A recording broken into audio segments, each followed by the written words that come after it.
Olá, pessoal!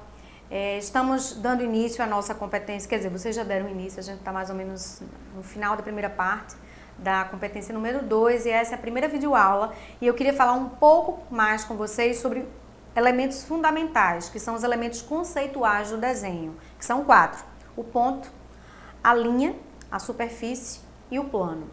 Os elementos básicos do desenho, ou elementos conceituais do desenho, são o ponto, a linha, a superfície e o volume.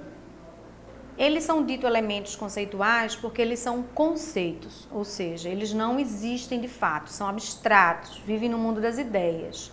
Na hora que a gente pega uma caneta e encosta no papel, numa folha de papel, e diz que aquilo ali é um ponto, aquela marca que a caneta deixou no papel é um ponto, aquilo ali não é um ponto, aquilo ali é uma representação de um ponto.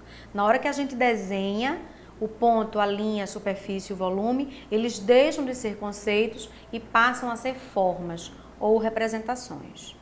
Aí vamos falar um pouco sobre cada um detalhadamente. O primeiro é o ponto. O ponto é o elemento mais básico e mais fundamental do desenho. Ele indica uma posição. Ele não possui formato, nem possui nenhuma dimensão, nem na altura, nem largura, nem profundidade. Ele não ocupa um lugar no espaço, tanto é que eu posso ter a coincidência de vários pontos no mesmo lugar, né? Ele é representado geralmente por uma letra maiúscula, né? Essa é a grafia correta. Aqui eu trouxe algumas representações de ponto, né? Que ele pode estar no cruzamento de retas, ele pode estar nos vértices de um retângulo, ou aqui é um pontinho mais nervoso, né? Um ponto grande que a gente utiliza para destacar alguma área especial num desenho, por exemplo. Então, esse ponto, como eu disse, ele não tem nenhuma dimensão. Quando a gente desloca o ponto no espaço, a gente tem a linha.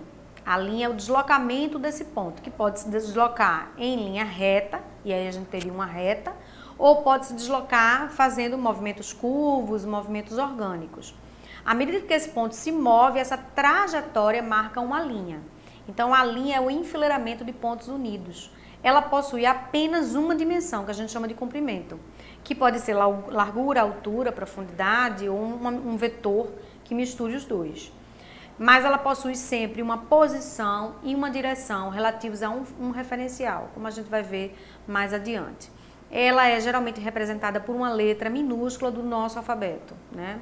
Então, aqui eu trouxe um exemplo de uma linha curva, que é a linha M, e uma linha reta, que é a reta A.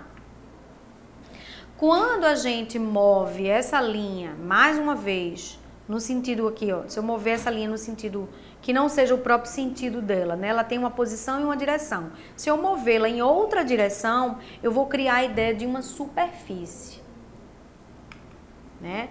Na medida em que a linha se desloca, a sua trajetória, na medida que a linha se desloca, não no seu sentido, na sua direção própria, em outra direção, essa trajetória marca uma superfície. Assim, a superfície é o enfileiramento de linhas unidas.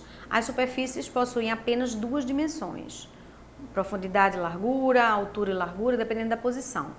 Aqui no exemplo, essa superfície que está aqui meio roxinha, meio azul, ela é uma superfície qualquer. Já a superfície verde, ela é um plano, é uma superfície plana, que é uma superfície que se desenvolve, como, por exemplo, o tampo de uma superfície de uma mesa. Aquilo ali é um plano, ele é todo uniforme. Porém, a posição e a direção são sempre relativas a um referencial. As superfícies, no caso aqui do verdinho, o plano, são representadas por letras do alfabeto grego, né? Essa é a grafia correta da geometria.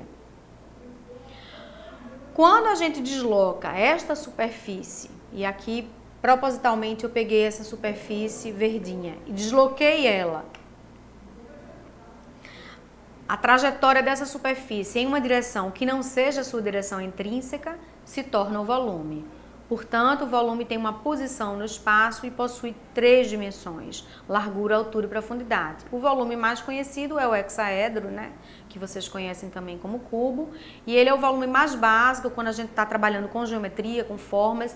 Ele é a volumetria primeira, é a volumetria que chega mais rápido no nosso pensamento, nas nossas ideias. Por isso ele é muito utilizado como referencial de largura, altura e profundidade. No espaço, o volume é limitado por planos, né? Aqui eu tenho planos e aí aqui a gente vê todos os elementos juntos. Eu tenho o volume, que é o todo. Eu tenho a superfície, que no caso são planos, que são as faces. Eu tenho as linhas, que são retas aqui, que são as arestas, que são os encontros dessas superfícies. E eu tenho os pontos, que aqui é o encontro de 3 arestas ou de 3 superfícies. Então, eu tenho todos os elementos resumidos aqui nessa volumetria. Obrigada e bons estudos!